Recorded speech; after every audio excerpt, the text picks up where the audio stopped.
ప్రస్తుతం భవాని అనేటువంటి నామాన్ని మనం తెలుసుకున్నాం. వాటిని స్మరించినంత మాత్రానే అవి మంత్ర రూపంలోకి మారి మనకు పనిచేయడం మొదలు పెడతా ఉంటాయి.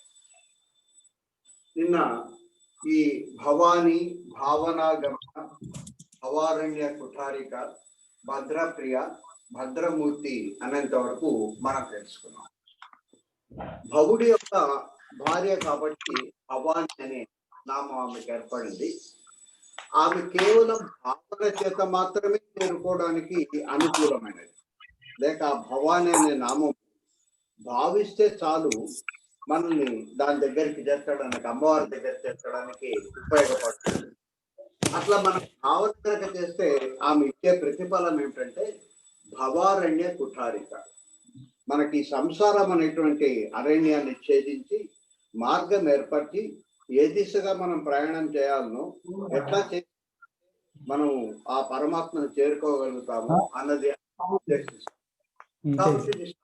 పాయింట్ లాంటిది. భద్రప్రియ, భద్రమూర్తి.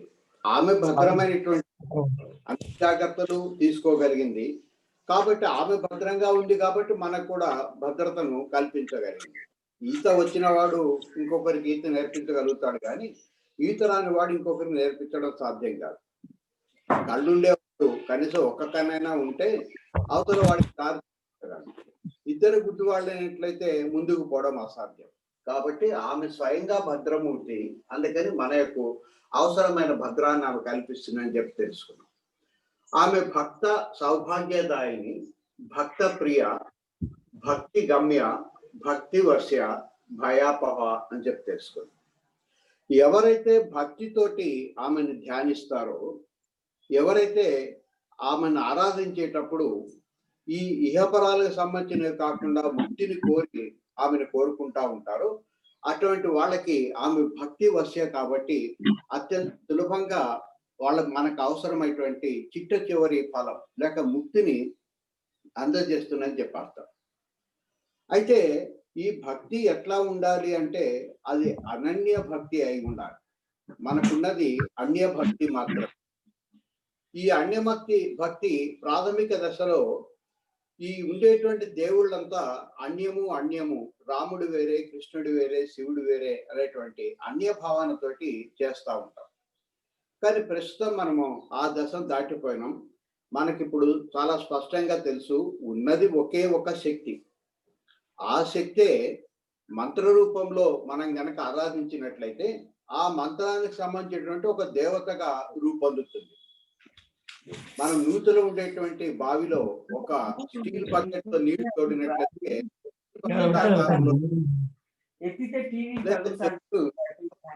అయితే చెంబు ఆకారంలో అనుసరించి ఆ ఉండేటువంటి అనంతమైనటువంటి అంతటా ఆవరించి ఉన్న శక్తి ఒక నిర్దిష్టమైనటువంటి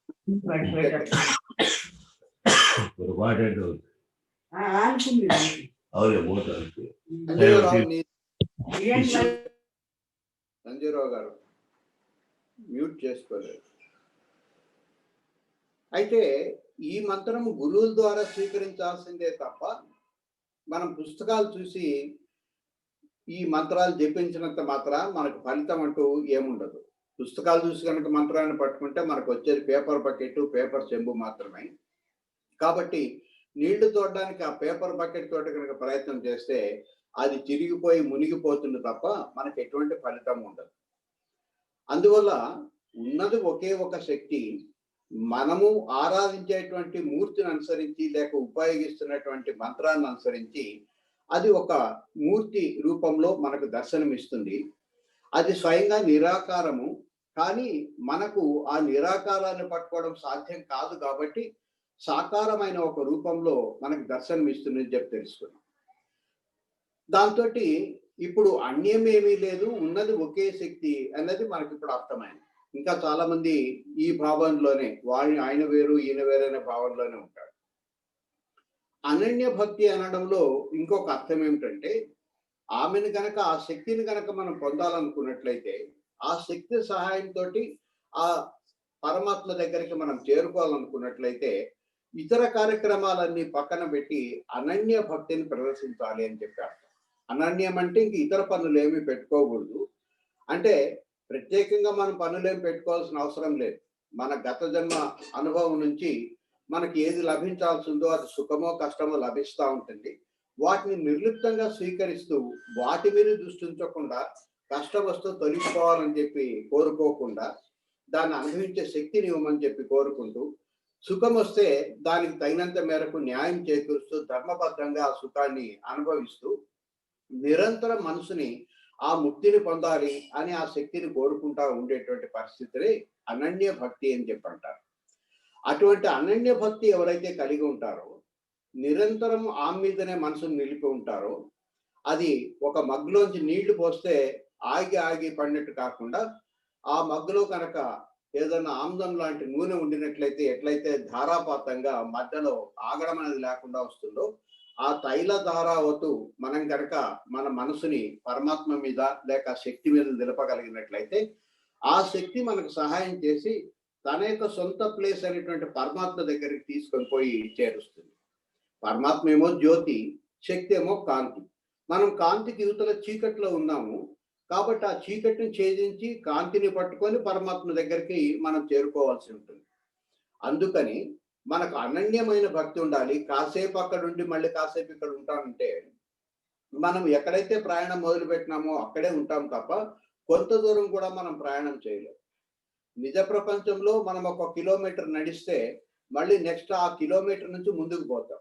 కానీ ఇక్కడ అట్లా కాదు. మనం మొదలుపెట్టిన తర్వాత దాన్ని కంటిన్యూస్గా కనుక ఫీడ్ చేయకపోతే, మధ్యలో కనుక బ్రేక్ ఇచ్చినట్లయితే మళ్ళీ మొదటి జీరో దగ్గరికి వైకుంఠపాళిలో 1వ నెంబర్ గడి దగ్గరకు వచ్చినట్టుగా మళ్ళీ తిరిగి వెనకకి వచ్చేస్తుంటాం. అట్లా రాకుండా చిట్ట చివరి దశలు 100వ గడి దగ్గర కూడా మనం చేరుకోవాలనుకున్నట్లయితే నిరంతరం దాంట్లో గట్టిగా ఎప్పుడో ఒకసారి వీలు చూసుకొని సమయం చూసుకొని మనం అడిగినట్లయితే అమ్మ అటువంటి సమయాన్ని అవకాశాన్ని కూడా మనకి ఇస్తూ ఉంటుంది. ఒక్కోసారి ఎక్కడ బయట కదలడానికి వీలైన పరిస్థితి ఆమె కల్పిస్తుంది. కాబట్టి మనకి ప్రపంచం నుంచి ఆమె దూరం చేసి నిరంతరం ఆమెని సేవించుకోవడానికి అనుగుండే వాతావరణాన్ని ఆమె కల్పిస్తుంది. మనకు ఆశ అటువంటి అభిలాష కనుక ఉండినట్లయితే చాలు, దానికి అవసరమైన ఏర్పాట్లన్నీ కూడా ఆమె చేస్తుంది. అందుకనే ఆమె భక్తి వశ్య. ఆ ఉద్దేశం కనుక ఉండినట్లయితే దానికి వశమైపోతుంది. ఆమె భక్తి గమ్యం. ఆ భక్తి అనేటువంటి మార్గం ద్వారానే పరమాత్మ దగ్గరికి చేరుస్తుంది. భక్తి అంటే ఆమెకి ఇష్టము, భక్తులంటే కూడా ఆమెకు ఇష్టం. అట్లాంటి భక్తులు ఎవరైతే ముందుకు పోవడం కోసం ప్రయత్నం చేస్తారో వాళ్ళకి దారిలో కలిగేటువంటి 3 రకాలైనటువంటి ఆటంకాలను లేక భయాలను లేక త్రివిధ తాపాలను ఆమె ముందుగానే తొలగించి ఆ మార్గమాన్ని సుగమం చేస్తుంది. మనకు ఆది భౌతిక, ఆధ్యాత్మిక, ఆది దైవిక అనేటువంటి 3 రకాలైనటువంటి అడ్డంకులు అప్పుడప్పుడు కలుగుతూ ఉంటాయి. ఈ అడ్డంకులు లేకుండా చేసి మనకు ఎటువంటి భయం లేకుండా చేసి నిరాటకంగా పరమాత్మ దగ్గర చేరుకోవడం కోసం ఆమె సహాయం చేస్తుంది అని చెప్పి అర్థం. తర్వాతి నామము శాంభవి. శం అంటే సుఖము, శాంతి, సౌఖ్యము ఇవన్నీ కల్పించేటువంటిది అదే ఆమె యొక్క స్వరూపం. కాబట్టి ఆమె దగ్గర అవి అనంతంగా ఉన్నాయి. మనం అడగడం తడువు, ఇవ్వడానికి ఆమె సిద్ధంగా ఉంది అని చెప్పాలి. కాబట్టి ఆమెకు మరొక నామము శాంభవి. శంభుని భార్య కాబట్టి శాంభవి. ఆ శంభుడి దగ్గర ఉండేదే ఈ అనంతమైనటువంటి సుఖ శాంతులైనటువంటి సంపద. కాబట్టి అవి అనంతం. వాళ్ళకి మనకి ఇచ్చినంత మాత్రం తరిగిపోతాయని చెప్పి భయపడాల్సిన అవసరం లేదు. కాబట్టి అడిగిన వాళ్లకు అడిగినంత మేరకు ఆ సుఖ శాంతులను ఇస్తుంది. అయితే ఇవి ప్రాపంచికమైనవి మాత్రం కాదు. మరొక నామము శారదారాధ్య. శరత్కాలంలో ఆరాధించడానికి అనువుగా ఉండేటువంటిది, లేక శరత్కాలము అనువైన కాలము అమ్మను ఆరాధించడానికి అని చెప్పి ఒక అర్థం. శారద అంటే మీకు తెలుసు సరస్వతి అని. సరస్వతి చేత ఆరాధింపబడుతున్నది అని చెప్పారు. సరస్వతి ఎవరంటే వాక్ స్వరూపిణి లేక వేద స్వరూపిణి. అంటే వేదాలన్నీ కూడా కలిపి అమ్మవారిని కీర్తిస్తూ ఉంటాయి అని చెప్పడం కోసం శారదారాధ్య అని చెప్పి అంటారు. ఈ శరత్కాలానికి ఇప్పుడు ఉండేటువంటిది మనం శరత్కాలమే. ఈ శరత్కాలానికి ఒక ప్రత్యేకత ఉంది. ఈ శరత్కాలానికి ముందు ధ్యానం చేసుకోవడానికి లేక జపం చేసుకోవడానికి లేక తపస్సు చేసుకోవడానికి అంత అనువైన కాలం కాదు. అందుకే యోగులంతా చాతుర్మాస దీక్ష వహించి దూరంగా వెళ్ళిపోయి ఈ ప్రపంచం నుంచి అనుకూలంగా లేదు కాబట్టి ప్రపంచానికి కొంచెం దూరంగా జరిగి చాతుర్మాస దీక్ష వహిస్తారు. అది అయిపోయిన తర్వాత ఎప్పుడైతే మనకు ఈ శరత్కాలం లభిస్తుందో ఆ శరత్కాలంలో గాలి దుమ్మును ఉండవు, వర్షము ఉండదు, ఆకాశం నిర్మలంగా ఉంటుంది, మేఘాలు ఉండవు. దాంతోడు అంత మునుపు వచ్చినట్టు వర్షాల వల్ల ఏర్పడిన బురదంతా కూడా క్రమక్రమంగా ఎండిపోయి నడవడానికి అనువుగా మారుతుంది. ఎక్కడైనా వర్షం ఎక్కువ పడడం వల్ల నీళ్లు కనుక నిలిచి ఉండినట్లయితే మొదట్లో అవి చాలా మురికి నీళ్లు, కానీ ఇప్పుడు క్రమక్రమంగా తేటపడి అంత తేట తెల్లంగా ఉండేటువంటి స్థితి ఏర్పడుతుంది కాబట్టి దీన్ని శరత్కాలం అంటాం. అందుకని శరత్కాలము ఆ పరమాత్మను ఆరాధించడానికి చాలా చాలా అనుకూలమైనటువంటి కాలం. ప్రపంచంలో ఉండేటువంటి అనేక సమస్యలు తాత్కాలికంగా ఈ శరత్కాలంలో ఉండవు కాబట్టి ఆకాశం ఎట్లయితే నిర్మలంగా ఉంటుందో మన పరిస్థితి అట్లాగే ఉంటుంది కాబట్టి ఇది చాలా అనుకూలమైన కాలం. అయితే శరత్కాలంలోనే పూజ చేయాలన్నా మిగిలిన కాలం అవసరం లేదా అంటే ఈ శరత్కాలం అనేది బయట మాత్రమే ఉండేది కాదు, మన మనసులో కూడా ఉండేది. మన మనసులో ఉండేటువంటి బురద ఎప్పుడైతే తొలగిపోతుందో, మన మనసులో ఉండేటువంటి మట్టి ఎప్పుడైతే నీళ్లలో ఉండే మట్టి కింద దిగి తేటగా ఉంటుందో, ఈ మనసులో ఆలోచనలు అనేటువంటి మేఘాలు లేకుండా ఎప్పుడైతే ఉంటాయో అప్పుడు ఆటోమేటిక్ గా ఆ చంద్ర దర్శనం అవుతుంది. కాబట్టి ఎప్పుడైనా సరే అటువంటి అనుకూలమైన పరిస్థితి మన మనసులో కలిగినప్పుడు చేసుకోవడానికి తప్పనిసరిగా మళ్ళీ దాన్ని పోస్ట్ పోన్ చేయొద్దండి. అనుకూలమైన శరత్కాలం మీ మనసులో ఏర్పడినప్పుడు ఆమె ఆరాధించినట్లయితే తప్పనిసరిగా ఆమె లభ్యమవుతుందని చెప్పడం కోసమే శారదారాధ్య అనేటువంటి పదాన్ని ఉపయోగించినారు. మరొక నామము శర్వాణి. శర్వుడి యొక్క భార్య కాబట్టి శర్వాణి, భవుడి యొక్క భార్య కాబట్టి ఇక్కడ భవాని అనే మాటను ఉపయోగించినారు. ఈ రెండు కూడా సృష్టి లయాలను గురించి తెలియజేస్తాయి. భవుడు అంటే నీరు కాబట్టి భవాని అంటే నీటికి సంబంధించినటువంటి నామం. శర్వుడు అంటేనేమో భూమి, అది శర్వాణి అంటేనేమో నీటికి సంబంధించినటువంటి నేను తలకిందలు చెప్పాను. భవాని అంటేనేమో భవుడు అంటే నీరు, భవాని అంటే నీటికి సంబంధించింది లేక పోషణకు సంబంధించింది. శర్వుడు అంటేనేమో భూమికి సంబంధించింది, శర్వాణి అంటేనేమో భూమికి సంబంధించింది లేక భూమి తనలో చివరికి అన్నిటినీ కూడా లయం చేసుకుంటుంది. కాబట్టి సృష్టి స్థితి లయాలు అనేటివి రెండింటికి సంబంధం కలిగి ఉన్నటువంటి తల్లి లేక ఆ తండ్రి కలిగి ఉన్నాడని చెప్పడం కోసం ఆమెకు శర్వాణి అనేటువంటి నామం ఇవ్వబడింది. ఎవరైతే ఆ భవానిని లేక ఈ శర్వాణిని నిరంతరం మనసులో నిలుపుకొని బనన చేస్తూ ఉంటారో ఆమె శర్మదాయి. ఆమె ఇచ్చేటువంటి ప్రతిఫలం ఏమిటనేది అప్పటికప్పుడే చెప్పడం జరిగింది. ఆమె భక్తి ప్రియ, భక్తి గమ్య, ఆ భక్తి వశ. కాబట్టి మనం నిజమైన భక్తితో కనుక మనం ఆరాధించినట్లయితే సకల రకాల 3 రకాలైన భయాలను పోగొడుతుందని ఫలితం ఇక్కడ ఇవ్వడం జరిగింది. అట్లాగే ఆమె శర్వాణిగా ఆమెను గనక ఆరాధించినట్లయితే ఆమె శర్మదాయిని. శర్మము అంటే సుఖం. అయితే ఈ సుఖము మనకు పంచేంద్రియాల ద్వారా ప్రపంచంలో వచ్చేటువంటి సుఖం కాదు. ఇంద్రియాతీతమైనటువంటి సుఖం ఏదైతే ఉంటుందో దాన్ని ఇచ్చేది. అందుకని ఆమె పేరు శర్మదాయి. అందుకని మనకు కూడా కొంతమంది పేర్లలో మనకు సామవేదం షణ్ముఖ శర్మ అంటారు. శర్మ అనే మాట చిట్ట చివరిలో ఉంది అంటే దాని అర్థం ఏమిటంటే వాళ్ళు ప్రాపంచిక సుఖాల కోసం వెంపర్లాడడం లేదు, ప్రపంచానికి అతీతమైన ఇంద్రియాతీతమైన సుఖాల కోసమే ప్రయత్నం చేస్తున్నారని చెప్పి అర్థం. శాస్త్రి అంటే శాస్త్రాలు చదివినవాడు. శాస్త్రాలు చదివినప్పటికీ ప్రాపంచిక సుఖాల కోసం పాకులాడుతున్నట్లయితే ఆయన శర్మ కాలేడు. ఈ ప్రాపంచిక సుఖాలు కాకుండా అతీంద్రమైనటువంటి సుఖాల కోసం ఎదుకేటువంటి వ్యక్తిని మాత్రమే శర్మ అంటాం. అటువంటి లోకాతీతమైనటువంటి సంతోషాన్ని ఇవ్వగలిగేది కాబట్టి ఆమె శర్మదాయిని అని చెప్పంటాం. తర్వాత ఆమె శాంకరి. శాంకము అనే శం అనే మాటకి ఇంతకుముందు చెప్పినట్లుగా సుఖము, సంతోషము, సౌఖ్యము. శాంకరి, దాంతో పాటు శ్రీకరి. శాంకరి అన్నప్పుడు ఈ సుఖము, సంతోషము ఇవన్నీ కూడా మనసుకు సంబంధించినటివి. అయితే ఈ మనసుకు సంబంధించినటివి మనకు భోగం కావాలనుకున్నట్లయితే కొంత భాగ్యం కూడా మనకు అవసరం. సరిపోయినంత మేరకు భాగ్యం అవసరం. మనకి ఏ మేరకైతే ఈ భాగ్యం అవసరమో అంత మేరకు ఆమె శ్రీకరి. శ్రీ అంటేనే సంపద.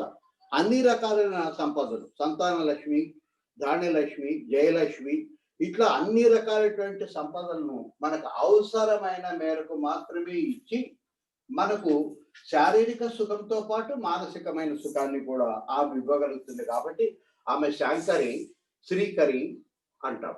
తర్వాత నామము సాధ్వి. సాధ్వి అంటే జనరల్ గా పతివ్రత అని చెప్పి అర్థం. కానీ వాస్తవానికి సాధ్వి అనేటువంటి పదానికి అర్థం ఏంటంటే సా ప్లస్ అధ్య. అధ్య అంటే మార్గం. కాబట్టి మనం ఏ మార్గంలో నడవాలో అన్న సంగతి ఆమె స్పష్టంగా నిర్దేశిస్తుంది. కాబట్టి ఆ మార్గం ఎట్లాంటిదంటే మంచి మార్గం, సా అధ్వం.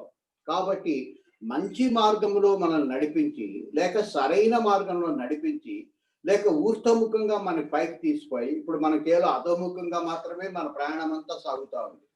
అది ఈ అధోముఖంగా ఎంత ప్రయాణం చేసినా మళ్ళీ తిరిగి అక్కడే ఉంటాం తప్ప పైకి పోవడము లేక ప్రయాణం అంతం కావడం అనేది ఎప్పుడూ జరగదు. కాబట్టి ఈ ప్రయాణాన్ని చిట్ట చివరికి చేర్చడం కోసం ఏ మార్గం అయితే మనకు సరైన మార్గమో అటువంటి సరి అయిన సు మార్గాన్ని మనకు ఇస్తుంది. కాబట్టి ఆమె సాధ్వి అని చెప్పి పిలుస్తాం. ఆమెకు మరొక నామం శరత్చంద్ర నిభానన. ఆమె యొక్క ముఖం ఎట్లా ఉందంటే ఈ శరత్కాలంలో ఉండేటువంటి స్పష్టమైన చాలా నిర్మలంగా ఉండేటువంటి చంద్రుడు మాదిరిగా ఉంటుందంట. అందుకని శరత్చంద్ర నిభానన, శరత్కాలంలో ఉండేటువంటి చంద్రుడు వంటి స్వచ్ఛమైనటువంటి ముఖాన్ని కలిగి ఉంది అని చెప్పారు. జనరల్ గా face is the index of the mind. అంటే మన మనసులో ఉండే భావాన్ని బట్టే మన యొక్క ముఖం ఎట్లా ఉంటుంది అనేది షేక్స్పియర్ చెప్తాడు మనకు. కోపంగా మనసులో కనుక ఉండినట్లయితే అది తప్పనిసరిగా ముఖంలో ప్రతిఫలిస్తుంది.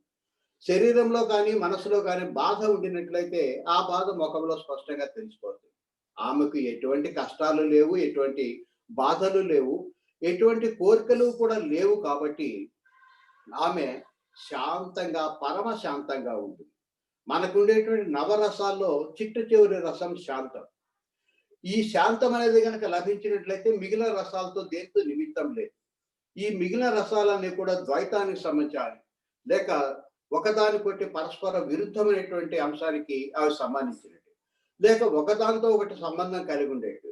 ముందుగా ఒక కోరిక కలుగుతుంది, కోరిక తీరినట్లయితే శాంతం, కోరిక తీరకపోయినట్లయితే క్రోధం ఏర్పడుతుంది. అంటే ఇంకొక రసంలోకి అది దారి తీస్తుంది. కాబట్టి ఎటువంటి కోరికలు లేని స్థితి ఎవరికైతే ఉంటుందో వాళ్ళు శాంతిమతి. అమ్మవారికి ఉండేటువంటి మరొక నామము శాంతిమతి. ఆమె మనసు ఎప్పుడు శాంతంగా ప్రశాంతంగా ఉంటుంది కాబట్టి అదే ఆమె ముఖంలో కనిపిస్తుంది. ఆమెకు నిర్మలమైనటువంటి, స్వచ్ఛమైనటువంటి, ప్రశాంతమైనటువంటి ముఖం ఉంటుంది. కాబట్టి ఆమె శాంతిమతి, శరత్చంద్ర నిభానన. మరొక నామము శాతోదరి. అంటే చాలా చిక్కిపోయినటువంటి సన్నటి ఉదరం కలిగింది, నడుము కలిగింది అని చెప్పి అర్థం. ఇంతనిపై ఒకసారి ఆమె యొక్క నడుము ఎక్కడుందో మనకు తెలియదు అసలు. కాకపోతే ఈ నడుము లేక నాభి అనే పాదు నుంచి ఒక లత వచ్చి పైన 2 ఫలాలనిచ్చి ఇవ్వడం బట్టి కింద పాదునని చెప్పి గ్రహించాల్సిందే తప్ప పాదు మాత్రం కనపడడం లేదు అని చెప్పి మనం ఇంతవరకు ఒకసారి వర్ణనలో తెలుసుకున్నాం. ఈ పాదు లేక నాభి అనేది ఎక్కడ ఉంటుందంటే మొత్తము విశ్వానికంతా ఎక్కడైతే ఇరుసుందో, ఈ విశ్వానంతా నడిపించేటువంటి ఇరుసుందో అక్కడ ఒక శ్రీచక్రం ఉంటుంది, లేక మేరు ఉంటుంది. ఆ మేరు మధ్యలో ఉండేటువంటిది ఈ విశ్వానికంతా కూడా నాభి లాంటిది. కాబట్టి ఆమె మొత్తము ఆకారం అంతా ఈ విశ్వమే. కాబట్టి ఆమె యొక్క నడుము కనపడకుండా సన్నగా ఉంది, లేక ఆ విశ్వనాభి అనేది ఎవరికీ కనిపించదు. అన్ని అక్కడి నుంచి తయారవుతుంటాయి, కానీ అక్కడ ఏమి ఉన్నట్టుగా మనకు కనిపించదు. గారడీ వాడు ఒక బుట్టలోంచి ముందుగా మనకు చూపిస్తాడు, దాంట్లో ఏమీ లేదంటాడు, లోపల చేపెట్టి ఏదో ఒకటి తీస్తాడు. కాబట్టి ఆ ఏమీ లేని శూన్యములోంచి ఎట్లయితే గారడీ వాడు తయారు చేస్తున్నాడో, ఏమీ లేనటువంటి శూన్యమైనటువంటి నాభి దగ్గర నుంచి ఆమె సకల ప్రపంచాన్ని కూడా సృష్టి చేస్తుంది. కాబట్టి ఆమె యొక్క నడుము ఎంత సన్నగా ఉన్నదంటే శాతోదరి, కనిపించకుండా ఉంది అని చెప్పి అర్థం. ఈ 131 నామం వరకు, 111 నుంచి 131 నామం వరకు, అంటే 20 నామాల దాకా అమ్మ యొక్క స్థూల రూపము వర్ణన చేయడం జరిగింది.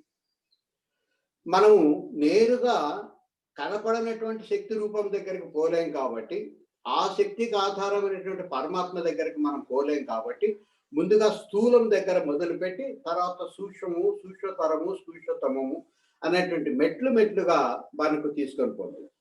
వాస్తవానికి అమ్మవారికి రూపం అంటూ ఏమి లేదు, శక్తికి రూపం అంటూ ఏమి లేదు.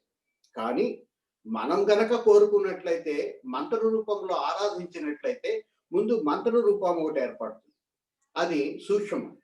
ఈ మంత్రాన్ని నిరంతరం కనుక మనం జపించినట్లయితే ఆమె ఒక ఆకారాన్ని, ఆ మంత్రానికి సంబంధించిన ఒక ఆకారాన్ని తీసుకొని మనకు లలితాదేవిగా అప్పుడు దర్శనమిస్తుంది.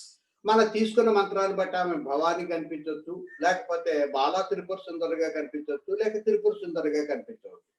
కాబట్టి మన యొక్క తీసుకున్న మంత్రం మీద ఆధారపడుతుంది, మన భావన మీద మాత్రం ఆధారపడి ఉండదు.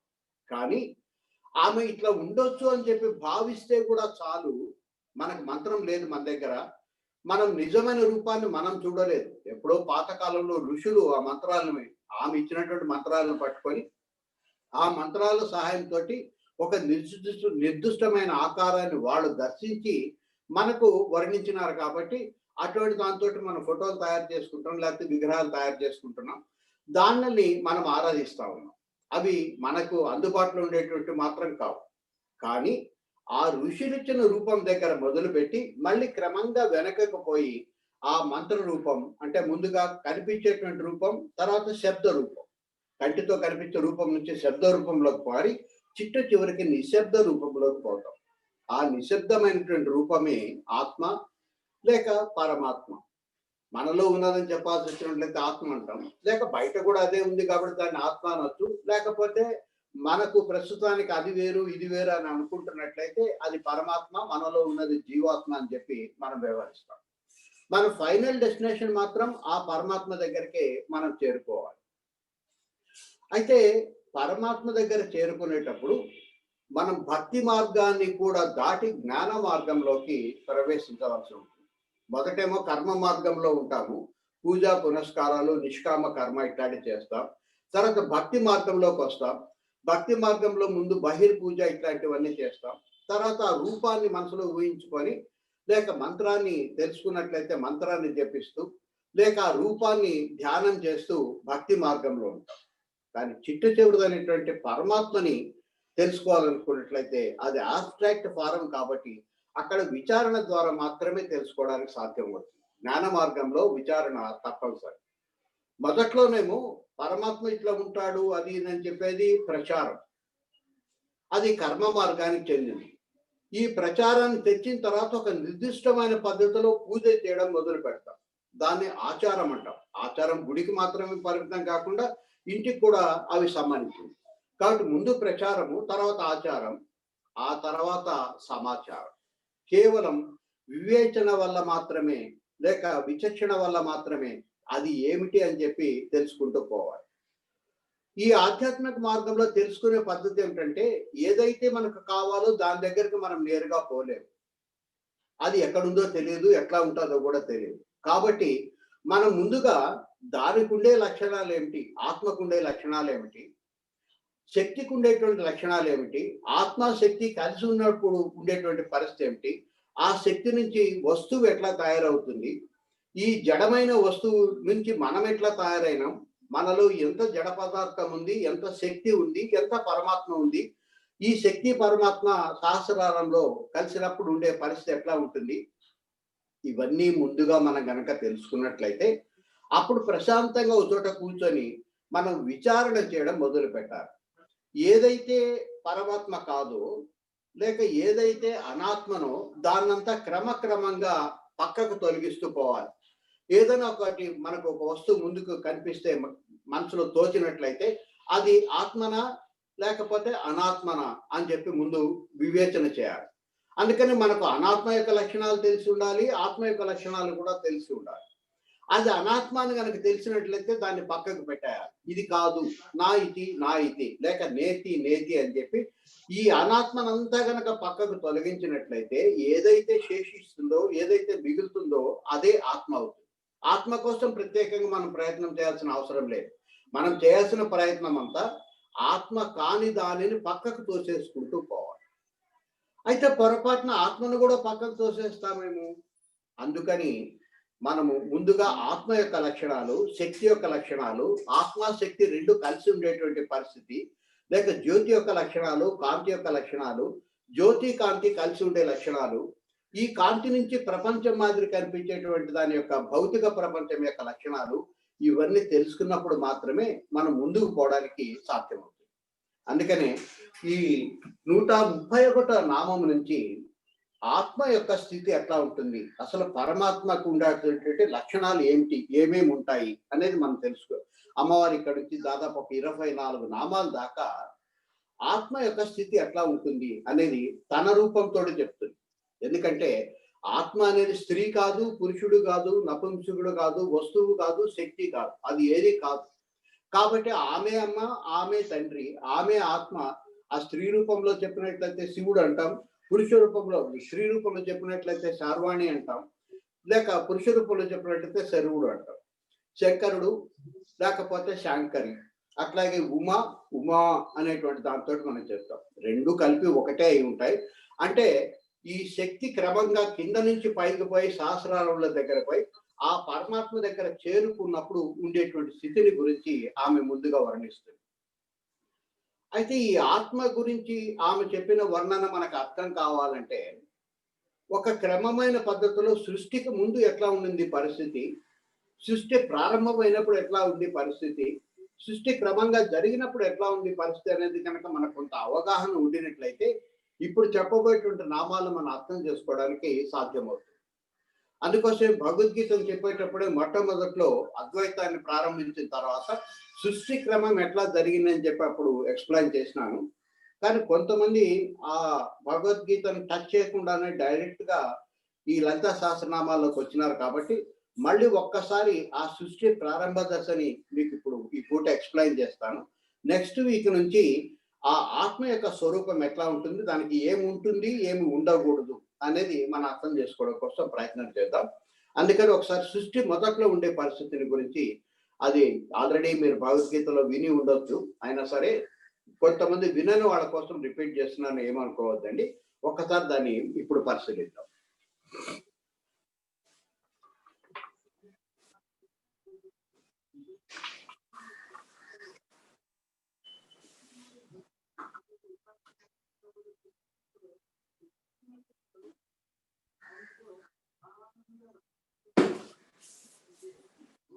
సృష్టికి ముందు కేవలం పరమాత్మ మాత్రమే ఉన్నాడు. ఈయనకు ఉండేటువంటి ప్రత్యేకత ఏమిటంటే ఆయన ప్రజ్ఞాన ఘనం. జ్ఞానానికి ప్రజ్ఞానానికి ఉండే తేడా ఏమిటంటే జ్ఞానం అంటే ఏది ఎట్లా చేయాలి అని తెలుసుకోవడం వరకు మాత్రమే. కాకపోతే ప్రజ్ఞానంలో ఏదైనా ఒకటి చేయదలుచుకున్నట్లయితే ఎట్లా చేయాలి, దానికి అవసరమైన పరికరాలు ఏమిటి, వాటిని కూడా ఉత్పత్తి చేసుకునే శక్తి దానికి ఉంటుంది. కుమ్మరివాడు కుండను తయారు చేయాలంటే ఒక సారె కావాలి, ఒక కర్ర కావాలి, కొంత మట్టి కావాలి, తర్వాత అతనికి కాలం వెచ్చించి అక్కడ కూర్చొని కుండను తయారు చేస్తాడు. అక్కడ కుండ వేరే, కర్ర వేరే, తయారు చేసే కుమ్మరి వేరే, ముడి పదార్థం వేరే. కానీ ఇక్కడ అట్లా కాదు, అన్ని దీంట్లో ఉన్నాయి. సారే, మట్టి, అవసరమైనటువంటి ప్రణాళిక అన్ని దీంట్లోనే ఉన్నాయి. ఎప్పుడైతే సృష్టి చేయాలని చెప్పి అనుకుంటుందో దీంట్లో ఉండేటువంటి లోపల కదలిక అనేది మొదలవుతుంది. ఇది అయస్కాంతంగానే మనం అనుకున్నట్లయితే నిజానికి అది అయస్కాంతం కాదు, కానీ అర్థం చేసుకోవడం కోసం ఎగ్జాంపుల్ తీసుకుంటున్నాం. ఇది ఒక పర్మనెంట్ మ్యాగ్నెట్ కనుక అనుకున్నట్లయితే ఇది కదలకుండా స్థిరంగా ఉంటుంది. కానీ దీని లోపల 2 రేకులు కదలడం మొదలు పెడతాయి, దాంతో తరంగాలు వ్యాప్తి చెందుతాయి, లేక శక్తి అనేది ఏర్పడుతుంది. కాసేపు దీన్ని శక్తి అనుకుందాం, విద్యుత్ శక్తిలో ఇది ఒక రకం అనుకుందాం. అయితే ఈ శక్తి ఎక్కడి నుంచి వచ్చిందంటే స్వతంత్రంగా ఏమి రాలేదు. ఈ అయస్కాంత శక్తిలోనే ఆ శక్తి కూడా ఇమిడి ఉంది. ఇంత మునిపే ఆ ఇమిడి ఉండి గుప్తంగా ఉన్నది ఇప్పుడు వ్యక్తం అవుతుంది అంతే తప్ప, బయటకు వస్తుంది తప్ప నిజానికి ఇది కొత్తగా వచ్చినటువంటి శక్తి ఏం కాదు, దీనికి భిన్నమైన శక్తి ఏం కాదు. దీనిలోనే ఈ అయస్కాంత శక్తిలోనే విద్యుత్ శక్తి కూడా కలిసి ఉంది. ఇంతవరకు బయటికి తీయలేదు. ఇప్పుడు అయస్కాంత శక్తి అట్లాగే ఉంది, దీంట్లో మార్పు లేదు. కానీ దీంట్లో నిబిడిపోయి లేక కనపడకుండా ఉన్నటువంటి నిగూఢంగా ఉండేటువంటి విద్యుత్ శక్తిని బయటికి తీసుకొచ్చినాం. ఎప్పుడైతే ఈ శక్తి బయటకు వస్తుందో, శక్తి ఎప్పుడు తరంగాలతోనే ఉంటుంది. అది తరంగాలు లేకుండా ముందు కదలడం, ఎగ్జిస్ట్ ఉండడం, జరగదు. కాబట్టి శక్తి మొట్టమొదట ఏర్పడుతుంది. ఈ శక్తి మొత్తం శక్తిని మనం పెంచలేము, తగ్గించలేము. మన చేతులు ఏమి లేదు. కాకపోతే ఈ శక్తిని ఒక రూపంలోంచి ఇంకొక రూపంలోకి మార్చవచ్చు. దాన్ని ఉష్ణ శక్తిగా మార్చవచ్చు, కాంతి శక్తిగా మార్చవచ్చు, విద్యుత్ శక్తిగా మార్చవచ్చు, లేక రేడియో తరంగాల కింద మార్చవచ్చు, లేక టీవీ తరంగాల కింద మార్చవచ్చు, ఎక్స్‌రే కింద, ఎన్‌రే కింద మార్చుకోవచ్చు. ఎట్లా మార్చుకోవచ్చు అంటే మొదట్లో వీటి మధ్య ఉండేటువంటి దూరము ఎక్కువగా ఉంది. లేక ఒక నిమిషానికి వచ్చేటువంటి తరంగాల సంఖ్య తక్కువగా ఉంది. లేక ఫ్రీక్వెన్సీ తక్కువగా ఉందంట. రాను రాను ఇవి దగ్గరకు వచ్చినాయి అంటే ఫ్రీక్వెన్సీ పెరిగిపోతా ఉంది. కాబట్టి ఈ ఫ్రీక్వెన్సీని కనుక మార్పు చేసినట్లయితే ముందుది వెనక్కి, వెనక్కి ముందుకు జరిపినట్లయితే ఉష్ణశక్తిని శబ్దశక్తిగా, శబ్దశక్తిని ఉష్ణశక్తిగా అట్లా మార్పు చేసుకోవడానికి మాత్రం మనకు చేతనవుతుంది. అటువంటి మార్పు చేసుకోవడానికి అనుకూలంగా ఉండే శక్తులు 18 ఉన్నాయి. వీటినే అష్టాదశ శక్తులు అని చెప్పి అంటాం. ఈ ఫ్రీక్వెన్సీ క్రమక్రమంగా పెరిగి మరీ దట్టం అయిపోయిన తర్వాత అదొక రూపాన్ని ధరిస్తుంది. నిజానికి అక్కడ రూపం లేదు కానీ రూపం ఉన్నట్టుగా ఘనీభవించి మనకు కనిపిస్తుంది. అట్లా కనిపించిన వాటిలో మొట్టమొదటిది ఆకాశం. ఇంకొంచెం దగ్గరకు సంకోచించినట్లయితే ఆకాశం కంటే బరువైనది వాయువు, దానికంటే బరువైనది అగ్ని, దానికంటే బరువైనది నీరు, చిట్ట చివరి అన్నింటికంటే బరువైనది భూమి. ఇవన్నిటినీ మనం పంచభూతాలు అని చెప్పాలి. కానీ ఈ అష్టాదశ శక్తులు పంచభూతాలన్నీ కూడా జడ పదార్థాలే. ఇది నిరంతరం మళ్ళీ అయస్కాంత శక్తి వీటిలో ప్రవహిస్తుంటే తప్ప ఇవి మనకు పనిచేయడానికి సాధ్యం కాదు. ఇదంతా జడ పదార్థం. ఈ అయస్కాంతం మాత్రమే చైతన్యం. మనలో చైతన్యం ఉంది. హృదయంలో చిన్నగా ఒక వడ్ల గింజ ఉండేటువంటి చివర ఉండేటువంటి కణం ఎంత ఉంటుందో అంత సైజులో ఇక్కడ ఒక చైతన్యం ఉంది. దీన్ని మన లోపల ఉండేటువంటి పరమాత్మ అంటాం, లేక అంతరాత్మ అని చెప్పి పిలుస్తాం, లేక ప్రత్యేకంగా మనకే అనుకున్నట్లయితే ప్రత్యేగాత్మ అని పిలుస్తాం. ఇది ఉండబట్టే ఈ జడ పదార్థం అంతా మనలో ఉండేది పనిచేస్తుంది. ఈ జడ పదార్థం మనలో 3 భాగాలుగా ఉంటుంది. ఈ పంచభూతాలతో తయారైందేమో స్థూల శరీరము. ఈ అష్టాదశ శక్తుల్లోన మనసు, బుద్ధి, చిత్తం అనేటువంటి 3 కలిపి సూక్ష్మ శరీరము. నేనే చేస్తున్నాను అనుకునేటువంటిది అహంకారం. అది కారణ శరీరం. కాబట్టి మనకుండేటి చైతన్యం మీద 3 పొరలు ఉన్నాయి. స్థూల శరీరము, దాని లోపల సూక్ష్మ శరీరం, దాని లోపల కారణ శరీరం, దాని లోపల ఈ చైతన్యం. ఇప్పుడు మన పర్పస్ ఏంటంటే ఈ 3 శరీరాలను 3 పొరల్ని తొలగించుకొని మళ్ళీ ఇక్కడికి మనం చేరుకోవాలి. ఇది ముక్తి. ఇక్కడికి చేరుకోవడం అనేది ముక్తి. అది ఎట్లా చేరుకోవాలనే మార్గం తెలుసుకోవడం కోసం ఉత్పత్తి లేక ప్రపంచ సృష్టి ఎట్లా జరిగిందని కనుక మనం పరిశీలించినట్లయితే మొట్టమొదటి సృష్టి చేయనప్పుడు ఒట్టే అయస్కాంతం మాత్రమే ఉంది. ఇది నిరాకారం. మనం తెలుసుకోవడం కానీ శక్తి అయితే ఉంది, కానీ అది కంటికి కనిపించేటువంటి అయస్కాంతం మాత్రం కాదు. అది నిరాకారం, పైగా అవ్యక్తం, కనిపించేది కూడా కాదు. దానికి ఒక నిర్దిష్టమైన ఆకారము లేదు. అది అంతటా వ్యాపించి ఉంటుంది. అది అవ్యక్తం, మనకు కంటికి కనిపిస్తుంది. దీనికి ఎటువంటి గుణాలు కూడా లేవు. సామాన్యంగా మనం ఉపయోగించేటువంటి గుణాలు, లేక మాయలో ఉపయోగపడే గుణాలు, లేక ప్రకృతిలో ఉండే గుణాలు 3 అని చెప్పి మనకు తెలుసు. సత్వగుణం, తమో గుణము, రజోగుణం. ఇటువంటి గుణాలు ఏవి దీంట్లో లేవు. ఇది నిశ్చలం, కదలకుండా ఉంటుంది. ఈవెన్ ఇంత సృష్టిక్రియ జరిగేటప్పుడు కూడా ఇది కదులుతుంది కానీ ఇది మాత్రం కదలదు. కేవలం ఇక్కడే ఉండి సాక్షిభూతంగా జరిగేదానంతా చూస్తుంది. కాబట్టి ఏదైతే సాక్షో దాని దగ్గరికి చేరుకోవడమే ముక్తి అంటే. ఇది మొట్టమొదటి దశ. సృష్టి మొదలైన తర్వాత ముందు అష్టాదశ శక్తులు, తర్వాత పంచభూతాలు ఏర్పడినాయి. ఈ పంచభూతాల నుంచి మొట్టమొదట బయట కనిపించింది ఏంటంటే అగ్ని లేక వెలుతురు. వెలుతురు లేకముందు కూడా ఆకాశం ఉంది, వాయువు ఉంది. కానీ వాయువు సహజంగానే ఇప్పుడు కూడా కనపడదు. ఆకాశం ఉంది కానీ చీకటి కాబట్టి అది కనపడలేదు. మొట్టమొదటి వ్యక్తమైనటువంటి రూపం ఏమిటంటే జ్యోతిర్లింగం. ఇది కూడా అనంతం. లింగము అంటే ఇండెక్స్ లేక సూచించేది అని చెప్పేస్తాం. అంటే నేను వెలుగుతున్నట్టు మీకు కనిపిస్తున్నాను, నేనే కనిపిస్తున్నాను కానీ నేను స్వయంగా వెలగడం లేదు. నా చుట్టూ ఉండేటువంటి కనపడని శక్తి పక్షులకి ఆడబెట్టు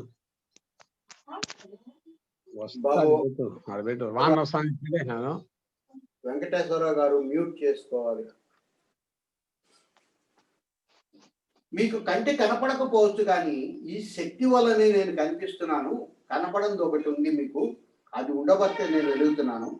మనకు గ్యాస్ స్టవ్‌లోని పైన మంట కనిపిస్తుంది అంటే కంటికి కనిపించకపోయినా లోపల గ్యాస్ సిలిండర్‌లో గ్యాస్ ఉందని చెప్పి అర్థం. ఈ మంట గనక వెలగకపోయినట్లయితే గ్యాస్ సిలిండర్‌లో గ్యాస్ లేదు అని అర్థం. అది ఉన్నప్పుడు మనం చూడలేము, లేక లేనప్పుడు మనం చూడలేము. కానీ ఈ కంటికి కనపడని దాంతోటి నేను వెలుగుతున్నానని చెప్పడం కోసమే మొట్టమొదట ఏర్పడినటువంటి జ్యోతిర్లింగం. దీని యొక్క పైభాగం తెలుసుకోవడం కోసం బ్రహ్మ, కింద భాగం తెలుసుకోవడం కోసం విష్ణువు ప్రయత్నించి విఫలమైన సంగతి మనకు తెలుసు. ఇప్పుడు దీనికి ఉండే ప్రత్యేకత ఏమిటంటే ఇదేమో నిరాకారం, దీనికి ఆకారం లేదు, కానీ ఇది సాకారం. కానీ అదే సమయంలో మళ్ళీ ఇది నిరాకారం, కాబట్టి ఇది సాకారము నిరంకారం రెండు లక్షణాలను కలిగి ఉంది. ఇది నిర్గుణం, దీనికి ఏ గుణము లేదు, సత్వ తమో రజో గుణాలు లేవు. దీంట్లో ఉన్నాయి కానీ ఇంకా బయటికి ఎగ్జిబిట్ కాలేదు. దీంట్లో అసలు లేవు, దీంట్లో ఉన్నాయి కానీ ఇంకా బయటికి రాలేదు. వేయించిన వేరుశనగ పప్పులోన వేరుశనగ గింజలోన లోపల బీజం ఉండదు, దీంట్లో బీజం ఉంది కానీ ఇంకా బయటికి రాలేదు అని అర్థం. తగినటువంటి పరిస్థితులు ఏర్పడి నీళ్లు కనుక తగిలినట్లయితే అది ఉబ్బి దాంట్లో ఉండేటువంటి పలక బయటకు వస్తుంది. కాబట్టి ఇది సగుణం నిర్గుణం. ఇది అవ్యక్తము, వ్యక్తం కాదు, కనిపించదు. కానీ దీంట్లో కొంత వ్యక్తమయ్యేది ఉంది, కనిపించేది ఉంది, కొంత అవ్యక్తమైనది ఉంది. ఇది నిశ్చలం, ఇది కదలదు. కానీ ఇది మాత్రం చలనము ప్లస్ నిశ్చలనం కూడా. చలనం ఏమిటంటే కంటి కనిపించకుండా ఉండేటువంటి శక్తి ఎప్పుడు చలిస్తూ ఉంటుంది. ఇది నిశ్చలంగా ఉన్నట్లుగా అనిపిస్తుంది కానీ నిజానికి ఇది కూడా నిరంతరం ఇక్కడ ఉండే శక్తితో పనిచేస్తూ ఉంది. కాబట్టి ఇది నిశ్చలంగా కనిపించినప్పటికీ ఇది కూడా చలనాన్ని కలిగి ఉంది. మనకు ఎక్కడైనా జలపాతం దారగా కనుక పడుతున్నట్లయితే అది అసలు పడుతున్నట్లు ఉండదు, ఒక కడ్డీ మాదిరిగా అట్లాగే నిలబడిపోయినట్లుగా మనకు అనిపిస్తుంది. ఒక్కోసారి చాలా తీవ్రమైన మంచు కనుక ఉండినట్లయితే కిందకి పారుతున్న నీరు అట్లాగే గడ్డగట్టి ఐస్ మాదిరిగా ఒక గ్లాస్ ట్యూబ్ మాదిరిగా ఉండిపోతుంది, అది నిశ్చలం.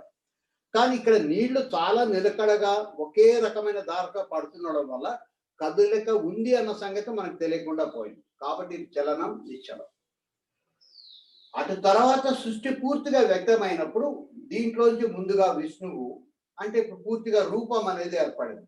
విష్ణువు నుంచి బ్రహ్మ, దీని నుంచే నేరుగా ఈశ్వరుడు ఏర్పడి తలాకు ఒక కార్యక్రమం తీసుకున్నారు.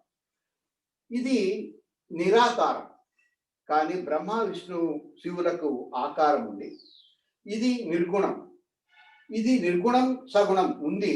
ఇప్పుడు లోపల కనపడకుండా నిద్రాణమై ఉన్నటువంటి మూడు గుణాలు బయటికి వ్యక్తమై బ్రహ్మకు రజోగుణం, అట్లా ఒక్కొక్కరికి ఒక్కొక్క గుణం వచ్చింది. కాబట్టి ఇవి సగుణం, ఇవి వ్యక్తం, కంటికి స్పష్టంగా కనిపిస్తాయి. మనకు కనపడకపోవచ్చు కానీ పాత రోజుల్లో ఋషులు దానికి సంబంధించిన మంత్రాలని చదువుకోవడం వల్ల, లేక వాళ్ళు అన్ని లోకాలు తిరిగేటువంటి శక్తి ఉంది కాబట్టి అక్కడపై స్వయంగా బ్రహ్మని విష్ణువుని ఈశ్వరుని చూసిన వాళ్ళు ఉన్నారు, మానవుల్లో కూడా చూసిన వాళ్ళు ఉన్నారు. అందువల్ల ఇవి వ్యక్తం. తర్వాత ఇవి చలనాన్ని కలిగి ఉంటాయి, కానీ ఇది అపరిమితం, ఇవి మాత్రం పరిమితం. విష్ణు వైకుంఠానికి, శివుడు కైలాసానికి, బ్రహ్మ సత్యలోకానికి మాత్రమే పరిమితం. అంటే అనంతమైన ఆ శక్తి తనంతట తాను సృష్టి కార్యక్రమం కోసం పరిమితమై గుణాలను కలిగి ఉండి ఒక్కొక్కరు ఒక్కొక్క రకమైన గుణాలను కలిగి ఉండి ఈ సృష్టిని అంతా కూడా చేస్తున్నారని చెప్పారు. మన పరిస్థితి ఏమిటంటే ఈ సృష్టి చేపడని క్రమంలో మనం ఉన్నాము. మనం ఇప్పుడు కింద నుంచి పైకి పోయి ఇక్కడికి చేరుకోవాలి.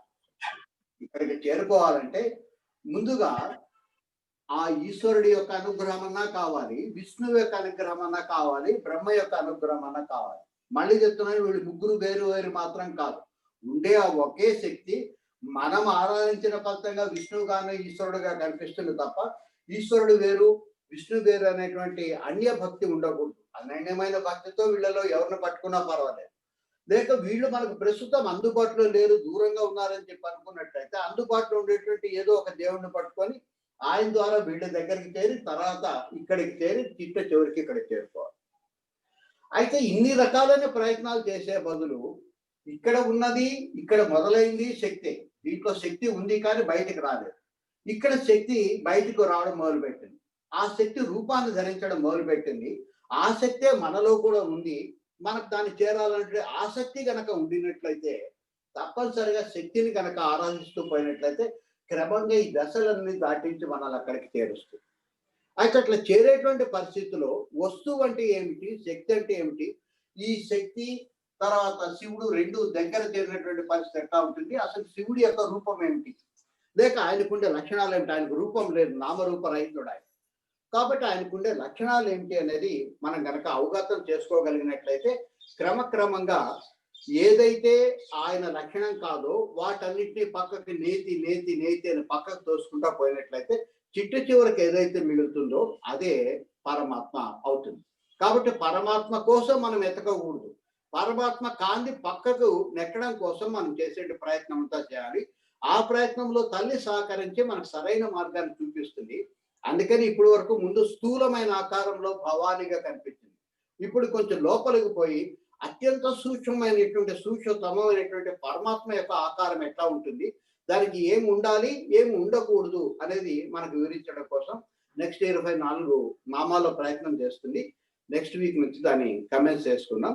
కొంచెం దీన్ని మనసులో పెట్టుకొని ఒక్కసారి ఆలోచించి పక్కకు పెట్టుకున్నట్లయితే, అంటే కేవలం శ్రవణం దగ్గరకు ఆపేయద్దండి, కొంచెం సేపు దీని మీద దృష్టి పెట్టి మననం చేసి దాన్ని మనసులో దాచిపెట్టుకున్నట్లయితే తర్వాత మనకు సులభంగా ఇది ఉపయోగపడుతుంది.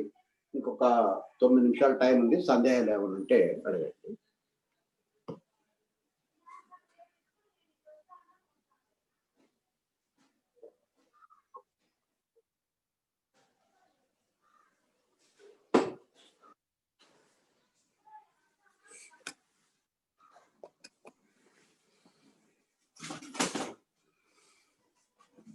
గురుగారు నమస్కారం. గురుభ్యో నమః.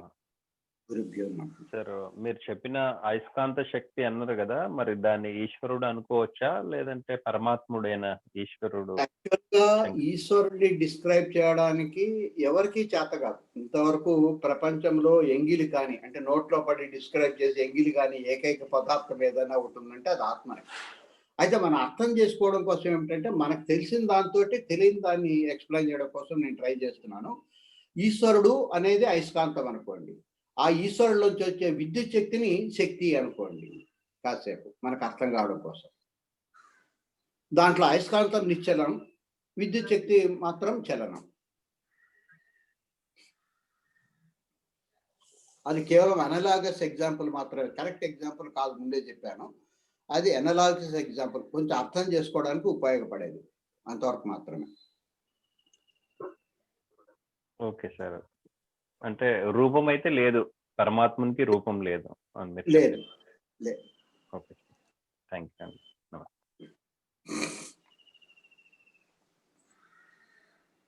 Any other questions?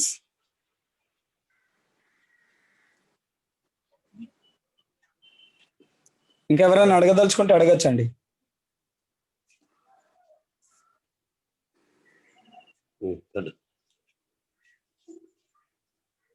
హలో, చెప్పండి. అడగండి లక్ష్మీనారాయణ గారు. నమస్తే సార్. ఓకే, రవికుమార్ గారు. అవును సార్. సార్, జ్ఞానం అనేది ఒక్కోసారి ముక్తి మార్గానికి ప్రతిబంధకం అవుతుందని విన్నా నేను ఒక్కో చోట. నేను ఎక్కువగా బుక్స్ చదివేది అలవాటు, ఆధ్యాత్మిక పరమైన పుస్తకాలు ఎక్కువగా చదువుతుంటాను. నేను చాలా సార్లు కన్ఫ్యూజ్ కూడా అవుతుంటాను. ఈ పరోక్ష జ్ఞానము, అపరోక్ష జ్ఞానము, లేదు జ్ఞానాహంకారము ఏది అనేది మనకు ప్రతిబంధకం అవుతుంది ముక్తి మార్గానికి, భగవంతుని తెలుసుకునేదానికి అనేసి ఆలోచన చేస్తుంటాను. అది కొంచెం క్లారిటీ ఏమైనా చెప్పగలుగుతారా? తప్పనిసరిగా. మీరు విన్నది నిజమే, జ్ఞానము ప్రతిబంధకమే. ఇక్కడ జ్ఞానం అనే మాటకు అర్థం ఏంటంటే ప్రాపంచిక జ్ఞానం. ఈ ప్రాపంచిక జ్ఞానం అనేది ఒకటి ఉండడం వల్లనే మనం గందరగోళమైన స్థితిలో పడతా ఉంటాం. ఇగ్నోరెన్స్ ఈజ్ బ్లిస్ అన్నారు.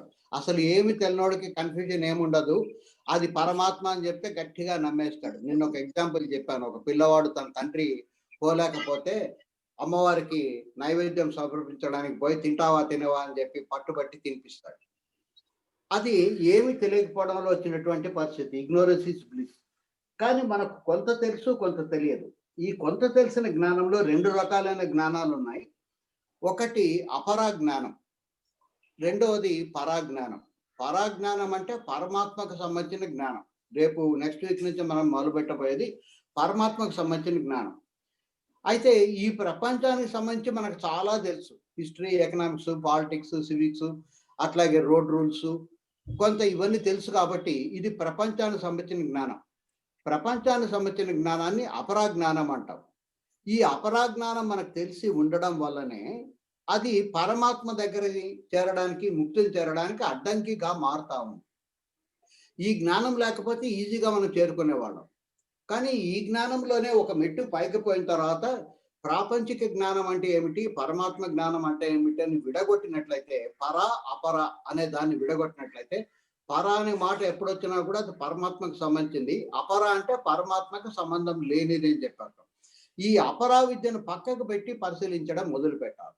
అట్లా లేనప్పుడు మనం గందరగోళంలో పడతాం.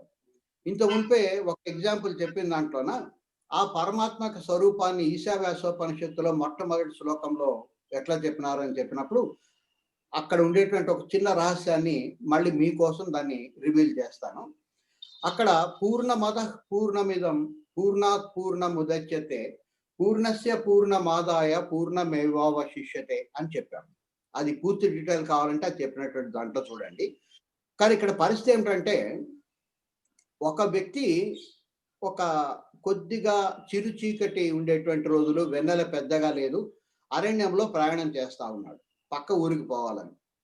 దారి మధ్యలో ఒక పాము కనిపించింది, పాము లాంటిది కనిపించింది. అతను మాత్రం పాము అనే డిసైడ్ చేసుకున్నాడు. ఎందుకంటే పాముకుండే లక్షణాలన్నీ దానికి ఉన్నాయి. వంకర టింకరగా పడుకోనుంది, తోక సన్నగా ఉంది, తల పెద్దగా ఉంది, తోక కదులుతా ఉంది, దాని శరీరం మీద కొద్దిపాటి వెన్నెల పడి మెరుస్తా ఉంది. అంటే పాము యొక్క లక్షణాలన్నీ దానికి ఉన్నాయి. అతను ఇంకా ఎటు వేరే దారి, అవతలికి పోవడానికి వేరే దారి ఏం లేదు. అందుకని అక్కడ నిలబడిపోయి గందరగోళం అయిపోయినాడు. అంటే ఇప్పుడు పూర్తిగా అతనికి పాము మాత్రమే కనిపిస్తా ఉంది. అవతల నుంచి ఎవరో సైకిల్ వేసుకొని వస్తున్నారు. ఆ సైకిల్కి లైట్ ఉంది. ఆ లైట్ వెళ్తే ఇక్కడ పడగానే అది తాడు అన్న సంగతి అతనికి అర్థమైపోయింది. మొట్టమొదటినేమో పూర్ణ మద, అది పూర్తిగా పామే. కానీ వెలుతురు ఎప్పుడైతే పడిందో సగం పాము సగం తాడు అక్కడ లేదు, పూర్తిగా పాము మాత్రమే కనిపించింది. కాబట్టి ఇప్పుడు ధైర్యంగా అతను అవతలకు దాటిపోయినాడు. ఇక్కడ నేను మీకు అర్థమయ్యేటువంటి విషయం చెప్పదలుచుకునే ఏమిటంటే, నీకు పాముని గురించి పరిజ్ఞానం గనక లేకపోతే భయపడకుండా అవతలకు పోయి ఉండేవాడు. కానీ నీకు పాముని గురించి తెలుసు, అంటే ఇహలోకంలో ఉండే పాముని గురించి నీకు తెలుసు. నువ్వు పరమాత్మ దగ్గరికి చేరుకోవాలనుకుంటున్నావు. పరమాత్మ దగ్గర పోయేటప్పుడు దారిలో పాము అడ్డం వచ్చింది. పాముని గురించి నీకు ఏమీ తెలిసి ఉండకపోతే ధైర్యంగా దాటేవాడు. కానీ నీకు తెలుసు పాము ఒక విష జంతువు, అది ఎంబడబడుతుంది తోక గనక తొక్కితే, లేక ఒక్కసారి కనుక కాటేసినట్లయితే చాలా పాములు వెంటనే మరణించేటట్టు చేస్తాయి, లేక పాము కాటేసిందనే భయంతోనన్నా మనం మరణిస్తామనేది మీరు సబ్జెక్ట్ కనుక ఇహలోకంలో ఈ జ్ఞానం ఉండి ఉండకపోతే మీకు భయం కలిగి ఉండేది కాదు.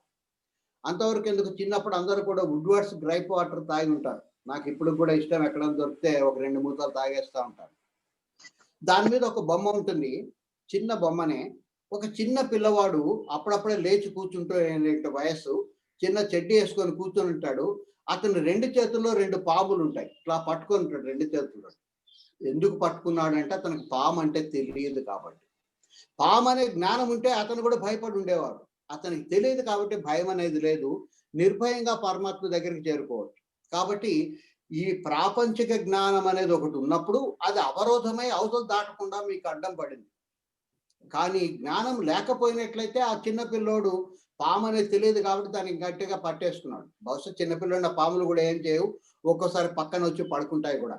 మన మాదిరి సగం సగం తెలిసినా లేక ప్రాపంచ జ్ఞానం ఉన్నోళ్ళనే కాటేస్తాయి తప్ప చిన్నపిల్లల జోలికి జ్ఞానుల జోలికి పాములు ఎప్పుడు పోవు. అంత దూరంలో ఉంటే తలకాయ వచ్చి కూర్చుంటాయి. రమణ మహర్షి దగ్గరికి చాలాసార్లు పాములు వచ్చేటి, వచ్చి వాటి పంచాయతీలు చెప్పుకొని పంచాయతీ తీర్చుకొని పోయేటివి, చక్కగా కాసేపు ఆయన ఒళ్ళో కూర్చొని కూడా పోయేటి. కాబట్టి మనకి ఈ ప్రాపంచిక జ్ఞానం ఉండడమే అవతలకు దాటిపోకుండా మనకి ఎట్లయితే అడ్డం పడిందో, మీరు చెప్పిన మాటలో ఇప్పుడు ఇక్కడ నిజం అర్థమైంటది.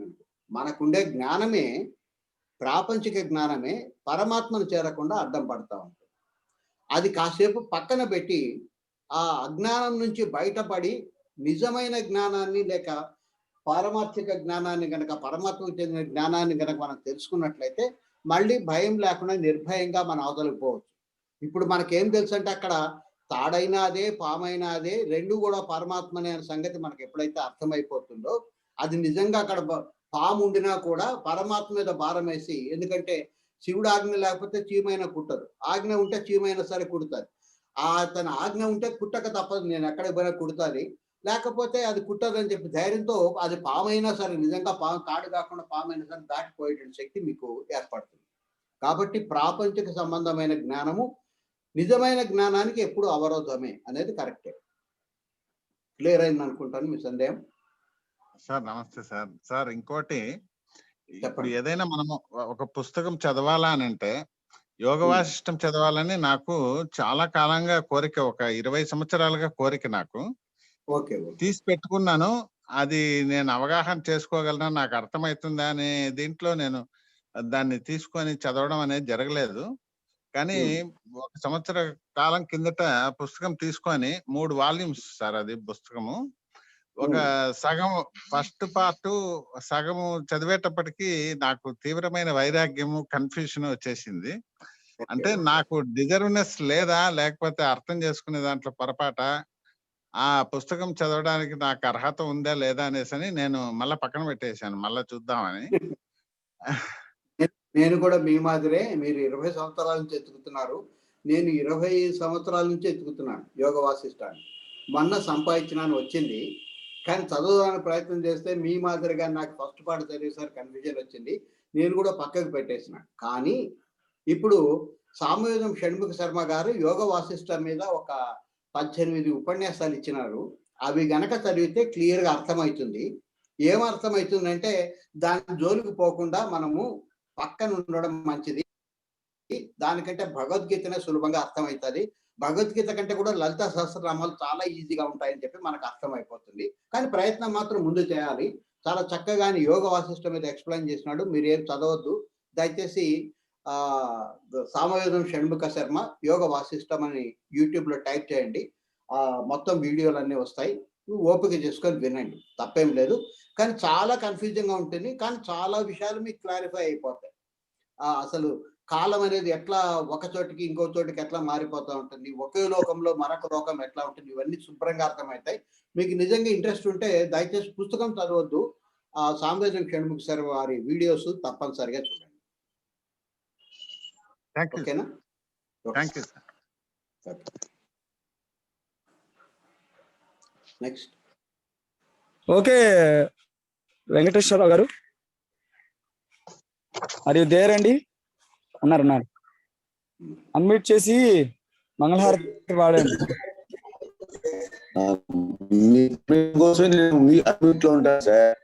మ్యూట్ అనగానే ఓకే వచ్చేస్తా. నమస్కారం అండి అందరికి. నమస్కారము సార్. నిన్న మన సంజయరావు గారి కోరిక తిరుగుతా ఉంటున్నాం స్వామి గురించి. నిన్న ఆయన గురించి చెప్పలా మీరు? సంజయరావు ఎప్పుడు కార్తికేయుడు గురించి అడిగారు. అవునవును, వచ్చి అంటే మేము ఇప్పుడు వేరే అదే అన్నమాట, అలా మీకు తెలుసు కదా, మర్చిపోయా. నిన్న చెప్దాం అనుకొని నేను ముందు నాకు గుర్తుంది, కానీ సంజీవ్ రాయుడు గారు అసలు అడిగిన ఆయన లేడు కదా, రేపటికి వాయిదా వేసుకుందాం అనుకోండి. మీకు రేపటికే వేద్దాం సార్, అడగండి అమ్మాయినా పెట్టదు, నేను అడుగుతాను రేపే చెప్పండి. ఓకేనండి, టైం ఇద్దాం. ఎస్ గురుభ్యో నమః. సరే సార్, ఓకే. శ్రీ గురుభ్యో నమః. సభాయ నమః. సర్వం సర్వం కృష్ణార్పణమస్తు. గురుభ్యో నమః. కృష్ణార్పణ.